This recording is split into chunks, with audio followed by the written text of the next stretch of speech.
Bismillah. Assalamualaikum warahmatullahi wabarakatuh. Alhamdulillahilladzi wa kafa wa sallallahu ala habibil mustafa ahli sidqi wal wafa. Asyhadu an la ilaha illallah wahdahu la syarika lah wa asyhadu anna Muhammadan abduhu wa rasuluh wa habibuhu wa safiyuhu wa khaliluh. Allahumma salli wa sallim wa barik ala afdalil anbiya'i wal mursalin Nabiina Muhammadin wa ala alihi wa sahbihi ajma'in, amma ba'd. Bapak Ibu jamaah, para hadirin sekalian yang saya hormati dan yang saya banggakan, pada kesempatan yang berbahagia ini kita akan melanjutkan tadabbur Al-Quran surat Al-Baqarah, yang insya Allah pada kesempatan pagi hari ini kita akan membaca ayat 162,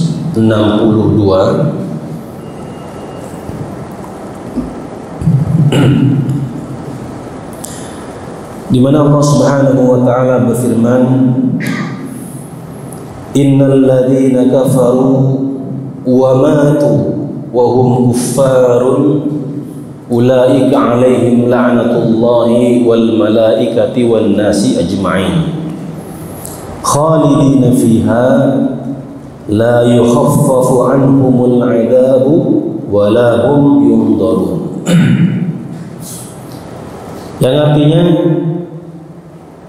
sungguh orang-orang kafir dan mati dalam keadaan kafir, mereka itu mendapat laknat Allah, para malaikat dan seluruh manusia. Mereka kekal di dalam laknat tersebut, tidak akan diringankan azabnya dan tidak akan diberikan penangguhan. Bapak Ibu jamaah sekalian yang dimuliakan oleh Allah, ayat ini merupakan jawaban pada ayat sebelumnya, di mana dua ayat sebelumnya berbicara tentang orang-orang kafir yang suka menyembunyikan kebenaran. Orang kafir yang menyembunyikan tentang hakikat Nabi Muhammad SAW. Mereka mendapatkan ancaman, mereka dilaknat. Pada ayat 159. Kemudian pada ayat 160 Allah memberikan pengecualian, kecuali orang-orang yang bertaubat dan beramal soleh. Mereka akan diampuni oleh Allah Subhanahu wa taala. Tetapi yang terus-menerus dalam keadaan seperti itu, kemudian mati di atas kekafirannya, maka mereka akan mendapatkan laknat Allah, para malaikat dan manusia. Nah, jadi ayat ini lanjutan pada ayat sebelumnya.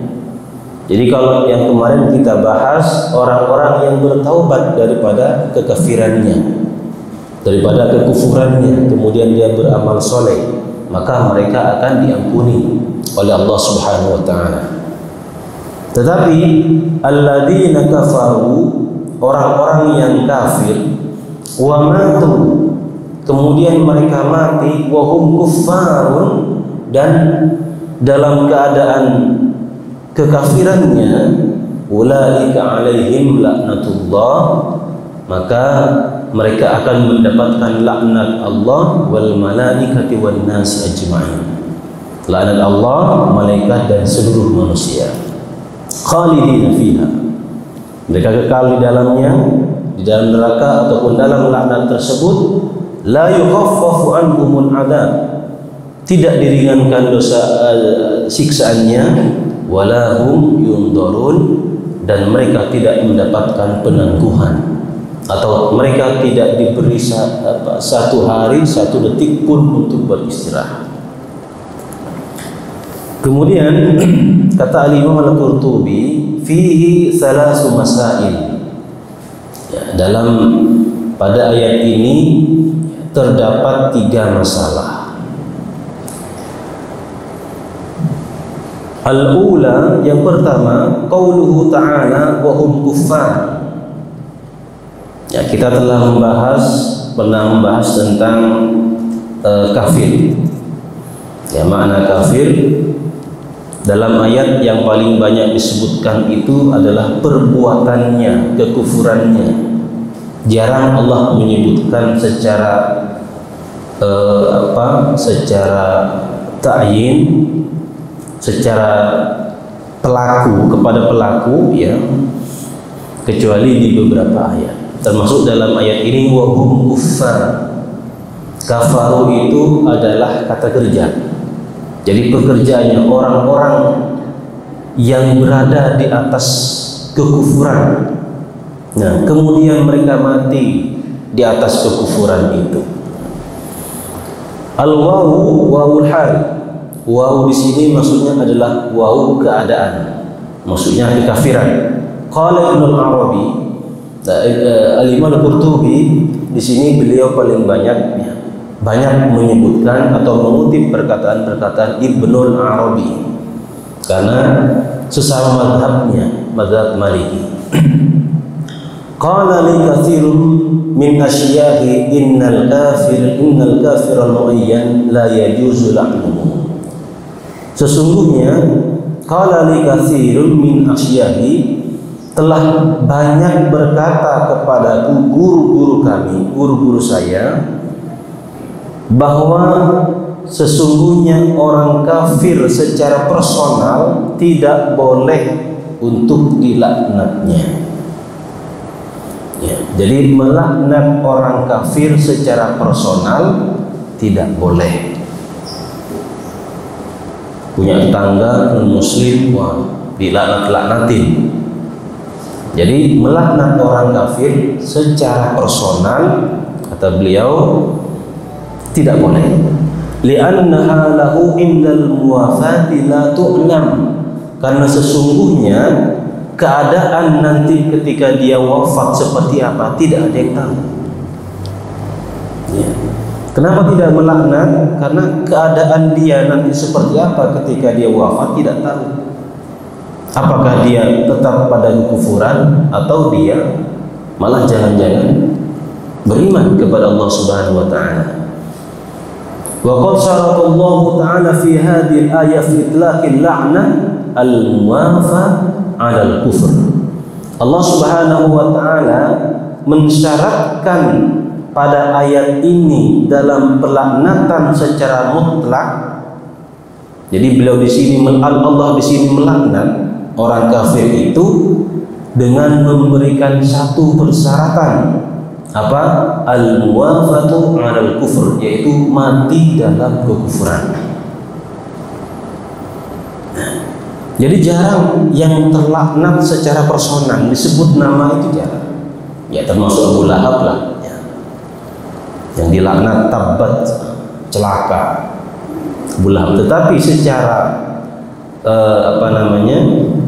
secara menyeluruh, secara global, nah itu paling banyak di dalam Al-Quran, dan itu yang disebutkan adalah kekufuran. Nah, jadi kata beliau, syarat daripada laknat dalam ayat ini al-muwafa 'alal kufur, al-muwafatu 'alal kufur, mati dalam keadaan kekufuran. Nah, seperti kita baca dalam ayat ini, innal ladzina kafaru wa matu wa hum kuffar. Sesungguhnya orang-orang kafir dan mereka mati di atas kekufurannya itu, ulaika alaihim laknatullah. Nah, maka mereka mendapatkan laknat dari Allah Subhanahu wa taala. Nah, qultu, kemudian menurutku, amma la'anul kuffari jumlatan min ghairi ta'yin fala khilafa fi dzalik. Adapun melaknat orang kafir secara global, secara umum, tidak ada perselisihan di dalamnya, artinya boleh. Artinya kita menyebut Allah melaknat orang zikir, semoga Allah melaknat orang-orang kafir. Kita tidak menyebut personal, tidak menyebut nama tetangga kita, tidak menyebut teman kita. Ya. Maka kata beliau, fala khilafa fi dzalik, tidak ada perbedaan dalam masalah itu. Lama rawahu Malik an Daud an Husain annahu sami'a al-A'raj yaqul. Ya. Diriwayatkan dari Malik, dari Daud, dari Husain, Daud bin Husain, dia mendengar Al-A'raj berkata, ma adraktun nas illa wa hum yal'anuna al-kafarata fi Ramadan. Tidaklah aku menemui atau menjumpai manusia, mendapatkan manusia, ya, kecuali mereka melaknat orang-orang kafir di bulan Ramadan. Artinya melaknat secara umum, tidak menyebutkan nama, tidak menyebutkan siapa, kita melaknat kekufurannya atau kekafirannya, maka itu boleh.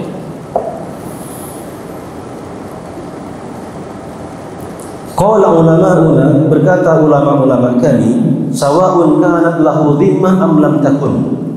Baik mereka itu kafir dhimmi, kafir yang dijaga dan dilindungi berada di atas pemerintahan Islam ataupun di luar itu. Ya. Tapi perlu kita ketahui, walaysa dzalika biwajibin. Tetapi melaknat itu bukan perkara yang wajib. Jadi kita harus melaknat, tidak harus melaknat. Tapi ini perkara mubah. Ya, lijahdihim al-haq wa adawatihim lid-dini wa ahlihi. Karena apa? Karena mereka mendustakan kebenaran, pengingkaran mereka terhadap kebenaran, dan permusuhan mereka terhadap agama dan pemeluk agama. Ya. Jadi ayat tentang laknat, ya, kata beliau juga mengutip dari Ibnul Arabi, bahwa ayat-ayat ini tentang laknat itu bukan perintah, tetapi ayat ini hanya khabar, ikhbar. Kan tidak ada perintah di sini untuk melaknat. Ini hanya sebuah berita. Berita bahwa orang yang mati di atas kekufuran, maka dia akan dilaknat oleh Allah Subhanahu wa taala, malaikat dan seluruh manusia. Di sini tidak ada sama sekali tidak ada perintah. Di sini hanya sebuah berita, sebuah khabar, ya. Tidak bermaksud memerintahkan kepada kita untuk melaknat. Tetapi ini perkara yang mubah karena mereka mengingkari kebenaran, memusuhi agama dan pemeluknya. Wa kadzalika kullu man jahara bil ma'asi. Begitu juga laknat terhadap orang-orang yang menampakkan kemaksiatan, kasurrabil khamr wa akalatir riba. Begitu juga laknat terhadap orang-orang pelaku maksiat seperti para peminum khamr dan pemakan riba. Nah, termasuk masalah hukum laknat ini berlaku juga terhadap pelaku-pelaku maksiat. Tidak boleh kita melaknat orang-orang pelaku maksiat secara personal, secara individu, karena kita tidak tahu apa yang akan terjadi pada akhir kehidupannya. Boleh Anda melaknat kalau Anda tidak pernah bermaksiat, kalau Anda orang suci. Jangan-jangan yang kita laknat justru di akhir kehidupannya dia lebih baik daripada yang melaknat.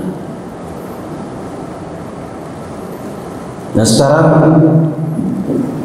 kalau kita melihat kemaksiatan, menemukan orang yang bermaksiat, itu seakan-akan kita itu senang, kita berbahagia, langsung kita posting di Facebook, langsung sebarkan ini kemaksiatannya, ini dosa-dosanya. Kalau kita mendapatkan saudara kita yang bermaksiat atau melakukan kemaksiatan, sembunyikan. Tidak perlu kita umbar, tidak perlu kita sebar-sebarkan kepada orang lain, apalagi di media sosial. Karena apa? Karena kita juga berpotensi melakukan kemaksiatan yang sama dengan itu. Hanya saja kita masih belum melakukan barangkali. Nah, maka sikap kita kalau ada orang yang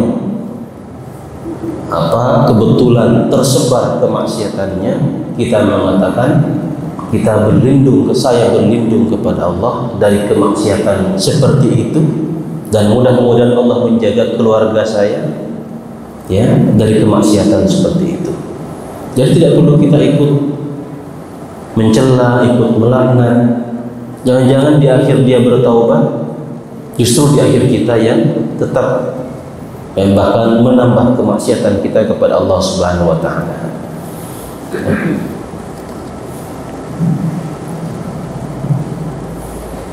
Wa man tashabbaha min nisa'ir rijal wa min ar-rijal bin nisa. Begitu juga laknat seorang laki-laki yang menyerupai perempuan atau perempuan yang menyerupai laki-laki, ataupun laknat yang lainnya yang terdapat dalam hadis. Ya, Allah melaknat ar-rashi wal murtasi, orang yang menyuap dan yang disuap.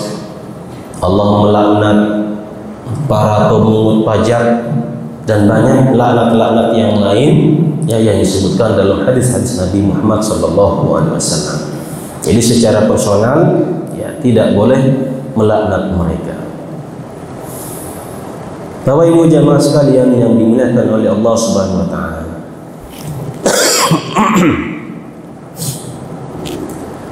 Kemudian laisa al-ghafil bi tariqiz zajar lahu 'anil kufr bal huwa jazaa'un 'alal kufri wa idhari qabhi kufrihi. Pelaknatan terhadap orang kafir di sini bukan dengan cara menghalangi ya, bukan menghalangi dia atas kekufurannya, tetapi ini adalah bagian jaza, balasan kepada mereka atas kekufuran atau kejelekan yang mereka lakukan.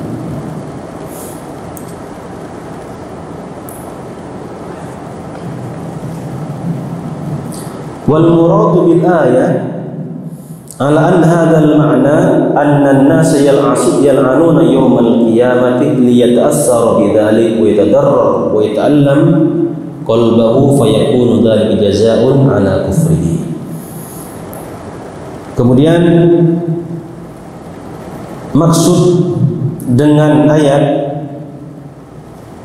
tentang bahwa manusia melaknat pada hari kiamat, hal itu untuk memberikan pengaruh terhadap dirinya, dalam hatinya, yang barangkali dengan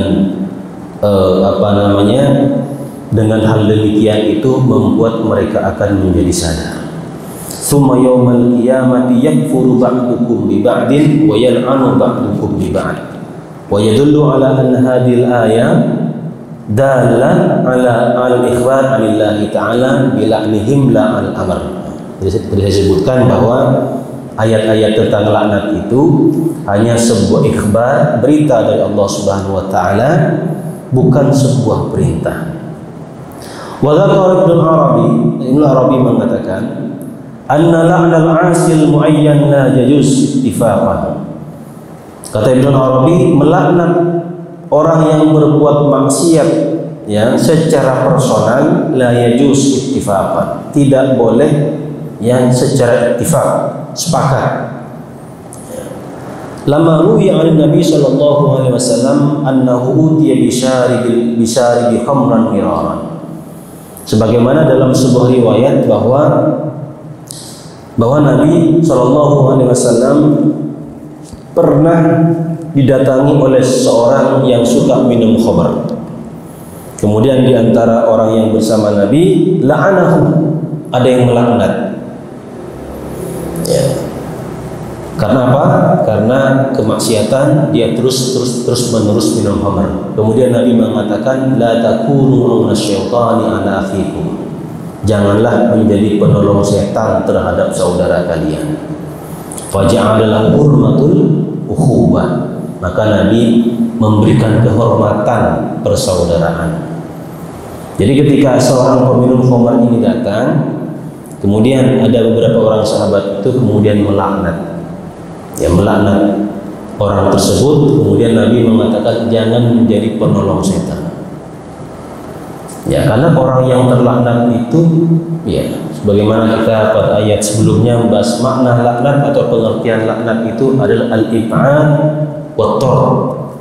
Artinya dijauhkan atau terusir dari rahmat Allah Subhanahu wa taala. Bisa saja dengan laknat yang kita berikan itu bagi orang yang bermaksiat malah tambah frustasi, tambah kecewa, kemudian dia terus menerus pada perbuatan kemaksiatannya itu. Nah, justru hal ini justru malah membantu setan, ya, membantu setan agar dia terus menerus, ya, melakukan kemaksiatan. Kemudian waqad dzakara ba'dul ulama khilafan fi la'nil 'asil muayyan. Kemudian beliau menyebutkan bahwa sebagian ulama, ya, membolehkan melaknat seorang yang berbuat maksiat secara personal. Ya. Jadi sebagian ulama ada yang membolehkan, ya, melaknat secara personal. Adapun hadis tadi yang kita baca wala takunu auna syaitan ala akhikum, ya, ini fi haqqi Nuaiman, ini terkait tentang Nuaiman, si tukang minum khamar tadi itu seorang yang bernama Nuaiman. Ya. Hadis ini kata ulama yang membolehkan melaknat secara personal kepada orang yang berbuat maksiat. Hadis ini terkait dengan Nuaiman, ya, setelah ba'da iqamatil haddi alaihi, setelah Nuaiman ini diberikan had atau mendapatkan had, setelah dia dihukum. Nah, jadi kata ulama yang bolehkan hadis tadi di atas itu yang tidak boleh melaknat, tidak boleh menjadi penolong setan, karena ini diucapkan kepada Nuaiman yang minum khamar setelah dia mendapatkan iqab, setelah mendapatkan sanksi atau dijatuhkan had kepada dia. Wa man uqima alaihi haddullahi ta'ala fala yanbaghi la'nuhu. Kalau orang sudah diterapkan atau ditetapkan had hukuman, maka tidak boleh lagi untuk dilaknat. Ya, kalau sudah diberikan hukuman, sudah diberikan sanksi, diberikan had, maka dia sudah tidak boleh lagi diberikan laknat.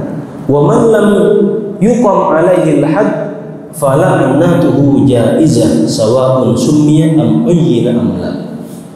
Tapi kalau belum diberikan had, belum diberikan hukuman, belum diberikan sanksi, ya, maka boleh untuk dilaknat, baik namanya disebutkan ataupun tidak. Ini bagi sebagian yang membolehkan melaknat, ya, orang yang berbuat maksiat, tetapi sebelum dia mendapatkan had. Lianna Nabi sallallahu alaihi wasallam la yal'anu illa man tajibu alaihi al-la'nah. Karena Nabi tidak melaknat, ya, orang-orang, ya, selama dia dalam keadaan sudah mendapatkan had atau mendapatkan hukuman tadi. Ya, fa idza taba minha wa aqla wa tahhara had fala la'na tatawajjahu alaihi.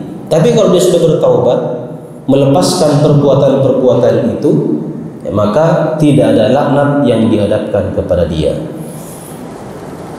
Kemudian menambahkan satu hadis lagi untuk menguatkan pendapatnya bahwa laknat terhadap seorang yang bermaksiat boleh secara personal. Sebuah riwayat yang mengatakan idza zanat amatu ahadikum falyajlidha al-had wa la yusarrib. Apabila seorang budak kalian berzina, maka deralah atau camluklah dia, wa la yusarrib, dan jangan dilaknat ataupun jangan dicela. Nah, jadi apabila seorang berzina, tegakkan kepada dia jild, dicambuk, dan jangan dicela ataupun dilaknat.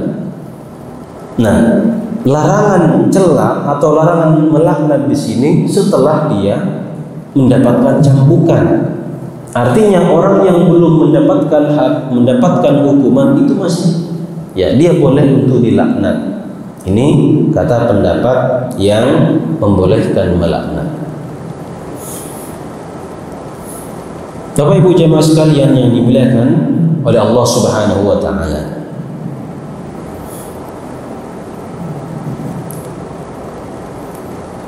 Yang kedua, ulaika alaihim la'natullahi wal malaikati wan nasi ajma'in. Ay ib'aduhum min rahmatihi wa aslul la'n at-tard wal ib'ad. Maksud ulaika alaihim la'natullah, mereka mendapatkan laknat Allah, malaikat dan manusia seluruhnya, artinya mereka dijauhkan dari rahmat, ya, dan mereka diusir dari rahmat Allah Subhanahu wa taala. Fal la'nah minal ibad at-tard. Jadi laknat bagi dari seorang hamba itu maksudnya adalah dia diusir. Wa minallah al-'adab. Tapi kalau laknat dari Allah artinya adalah disiksa. Jadi kalau laknat manusia itu artinya dijauhkan dari rahmat Allah, tapi kalau laknat Allah maksudnya adalah al-'adab. Maksudnya adalah diadab. Fa in qila laisa yal'anuhum jami'un nas li'anna qaumahum la yal'anunahum. Apabila ada yang bertanya, ya mana mungkin ya ayat ini mengatakan seluruh manusia melaknat, padahal kaumnya dia atau orang-orang yang seiman dengan dia tidak melaknatnya. Nah, dalam ayat ini kan wan nasi ajma'in, dan seluruh manusia melaknat. Bagaimana seluruh manusia? Padahal orang yang bersama dia, seiman, seakidah dengan dia kan tidak melaknat. Kila an hada salasa ajwibah. Kemudian menjawab pertanyaan ini dengan 3 jawaban. Anna la'nah min aksarin nas yutlaqu alaihim la'natun nas tagliban li hukmil aksar 'alal aqal. Maksud laknat pada ayat ini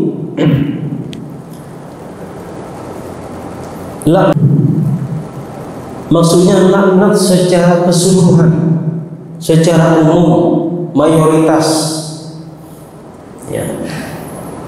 Artinya kalau melihat kata ajma'in itu seluruhnya, maksudnya di sini adalah tagliban. Tagliban itu mayoritas. Ya. Mayoritas. Ada yang tidak melaknat, yang sekelompok, yang sejenis dengan dia. Ya, yang kedua, mengutip perkataan Sudi, qala kullu ahadun yal'anu dhalim. Setiap orang itu melaknat orang yang zalim. Wa idza la'ana al-kafiru dhalim faqad la'ana nafsahu. Kalau orang kafir melaknat orang zalim itu sama dengan melaknat diri sendiri. Artinya apa? Orang kafir tidak mungkin melaknat orang kafir. Karena apa? Kalau orang kafir melaknat orang kafir melaknat orang yang zalim, itu sama dengan melaknat diri sendiri. Karena apa? Karena kezaliman yang besar itu adalah kekufuran. Qala Abu Aliyah, kemudian kata Abu Aliyah, al-muradu bihi yaumal qiyamah. Maksud laknat seluruh manusia di sini adalah pada hari kiamat. Ya. Yal'anuhum qaumuhum ajalimin nas. Pada hari kiamat nanti, baik dia kafir ya, itu akan melaknat sesama orang-orang kafir. Jadi orang kafir nanti melaknat orang yang kafir lainnya, bahkan tidak mengakui dan melepas diri. Allah berfirman, "Summa yawmal qiyamati yakfuru ba'dukum bi ba'din wa yal'anu ba'dukum ba'dha." Nanti pada hari kiamat sesama orang kafir itu akan saling mengingkari, bahkan pura-pura tidak mengenal. Ya Allah, dulu saya kafir gara-gara fulan ini. Kata fulan, siapa kamu? Saya tidak kenal. Bahkan balik dulu barangkali, tidak, ya Allah, dia yang membuat saya kafir. Nanti yang satunya lagi, itu ya Allah yang bikin saya kafir. Oh, saya tidak kenal Anda siapa? Bahkan nanti mereka sama-sama kafir akan saling melaknat. Nah, jadi itu Ibnu Aliyah menjawab, maksud seluruh manusia di sini adalah pada hari kiamat nanti sesama orang kafir juga akan saling melaknat di antara mereka. Ya, Bapak Ibu jamaah sekalian yang dimuliakan oleh Allah Subhanahu wa taala. Khalidina fiha, yakni fil la'nah.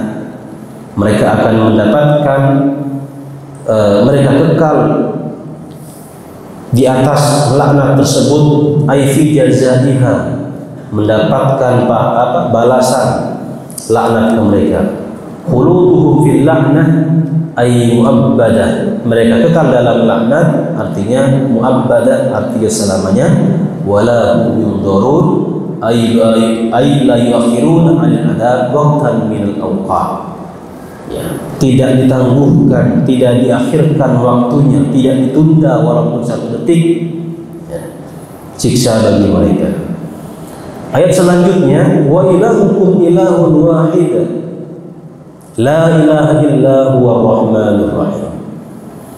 Dan Tuhan kalian ilahun wahid adalah Tuhan yang Tuhan yang esa, dan Tuhanmu adalah Tuhan yang esa. La ilaha illa huwa rahmanur rahim. Tidak ada Tuhan yang berhak disembah selain Dia yang Maha Pengasih lagi Maha Penyayang. Setelah Allah Subhanahu wa taala mengancam orang kafir yang menyembunyikan kebenaran, ya, kemudian Allah memperingatkan pertama kali yang wajib ditampakkan, yang wajib diajarkan kepada manusia adalah kalimat tauhid. Orang kafir itu kan tidak mau mengajarkan la ilaha illallah. Orang kafir tidak mau menyampaikan bahwa Allah itu adalah Tuhan yang esa, Tuhan yang berhak untuk disembah. Jadi kata beliau, inna awwala ma yajibu idharuhu wa la yajuzu kitmanuhu amru tauhid. Sesungguhnya perkara pertama kali yang wajib untuk disampaikan, yang wajib untuk diajarkan dan tidak boleh ditutup adalah perkara tauhid. Ya, la ilaha illallah. Qalat kuffar Quraisy, jadi orang-orang kafir Quraisy mereka berkata kepada Nabi Muhammad, ya Muhammad unsub lana rabbak. Hai Muhammad, coba sebutkan kepada kami nasab Tuhanmu itu bagaimana. Karena orang-orang kafir Quraisy mereka menganggap Allah itu punya anak, punya bapak-bapak, punya nenek moyang. Muhammad, coba sebutkan nasab urutan keluarganya Tuhanmu itu bagaimana. Ya, fanzalallahu surat Al-Ikhlas wa hadhil ayah. Kemudian Allah menurunkan surat Al-Ikhlas yang menyatakan bahwa Allah itu esa. Qul huwallahu ahad, Allahus samad, lam yalid wa lam yulad wa lam yakul lahu kufuwan ahad. Wa hadhil ayah, dan ayat ini. Wa ilahukum ilahun wahid, la ilaha illa huwa rahmanur rahim. Kemudian yang kedua, la ilaha illahu, la ilaha illahu nafyun wa itsbatun. Pada kalimat la ilaha illallah itu ada nafi, ada isbat. Nafi artinya meniadakan, isbat artinya menetapkan. La ilaha di sini artinya kita meniadakan, tidak ada Tuhan ya, yang berhak disembah. Kemudian isbat illallah, kecuali Allah, di sini menetapkan. Itu namanya nafyun wa isbat. Tidak ada Tuhan yang berhak disembah kecuali Allah Subhanahu wa taala. Awwaluha kufrun wa akhiruha imanun. Pertamanya mendustakan, tidak ada Tuhan, kita mendustakan. Wa imanun illallah. Nah, kemudian illallah ini adalah keimanan. Jadi kufur dulu baru iman. Nafi dulu baru isbat. Nafi artinya meniadakan, Isbat artinya menetapkan. La ma'budu illallah atau la ma'budu bihaqqin illallah, maknanya tidak ada Tuhan yang berhak disembah kecuali siapa? Kecuali Allah Subhanahu wa taala. Ini kalimat tauhid. Ya. Saya lanjut baca. Wal maksud, wa diriwayatkan oleh Bukhari dan Muslim, wa qala sallallahu alaihi wasallam, man kana akhir kalamihi la ilaha illallah dakhala al-jannah. Barang siapa yang di akhir hidupnya dia mengucapkan kalimat la ilaha illallah, maka dia akan masuk surga. Jadi orang yang selama hidupnya dia mengatakan pernah mengucapkan kalimat la ilaha illallah, maka insyaallah dia akan masuk surga. Wal maksud al-qalb dan lisan. Tapi maksudnya di sini adalah hati, bukan lisan. Maksudnya mengucapkan kalimat tauhid di sini, maksudnya kalimat itu keluar dari hati, bukan dari lisan. Kalau sekedar dari lisan, ya sekarang orang-orang kafir, non-muslim itu sudah banyak yang pintar mengucapkan kalimat-kalimat itu. Terkadang mengucapkan astagfirullah. Punya tangga non-muslim itu terkadang innalillahi, subhanallah. Pernah mendengar begitu? Bahkan barangkali orang kafir juga mengucapkan la ilaha illallah. Tetapi ya, mengucapkan kalimat la ilaha illallah ini punya syarat yang akan membuat orang itu masuk surga. Tidak sekedar mengucapkan. Apa saja itu syarat-syarat la ilaha illallah? Sebagian ulama memberikan syarat-syarat mengucapkan la ilaha illallah. Syaratnya pertama al-ilmu. Dia punya ilmunya, ada ilmu, tahu, benar-benar tahu. Fa'lam annahu la ilaha illallah. Kemudian al-yakin, ya. Innal ladzina amanu apa? Surat apa namanya? Surat Al-Hujurat itu. Sesungguhnya orang-orang yang beriman, ya, beriman kepada mereka, orang yang beriman kepada Allah dan Rasulnya, walam yartabu. Surat Al-Hujurat itu. Sesungguhnya orang yang beriman kepada Allah dan Rasulnya dan tidak ragu. Jadi al-yakin. Kemudian al-ikhlas.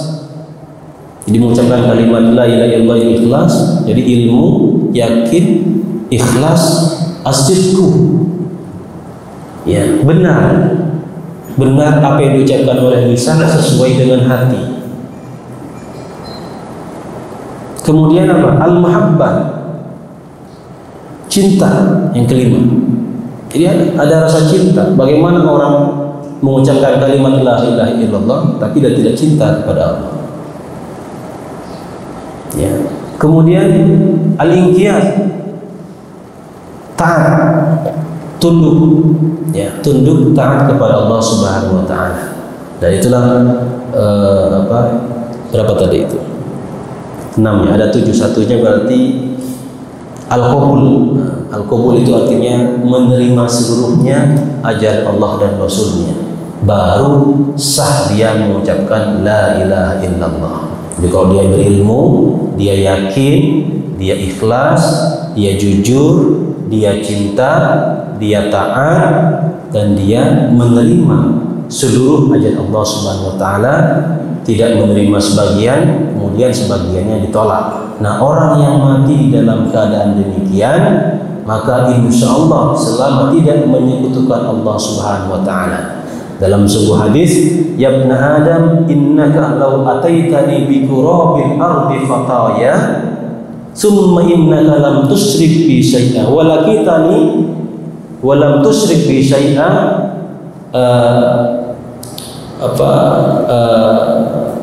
la ataituka bi qurabiha maghfirah. Wahai anak Adam, seandainya kamu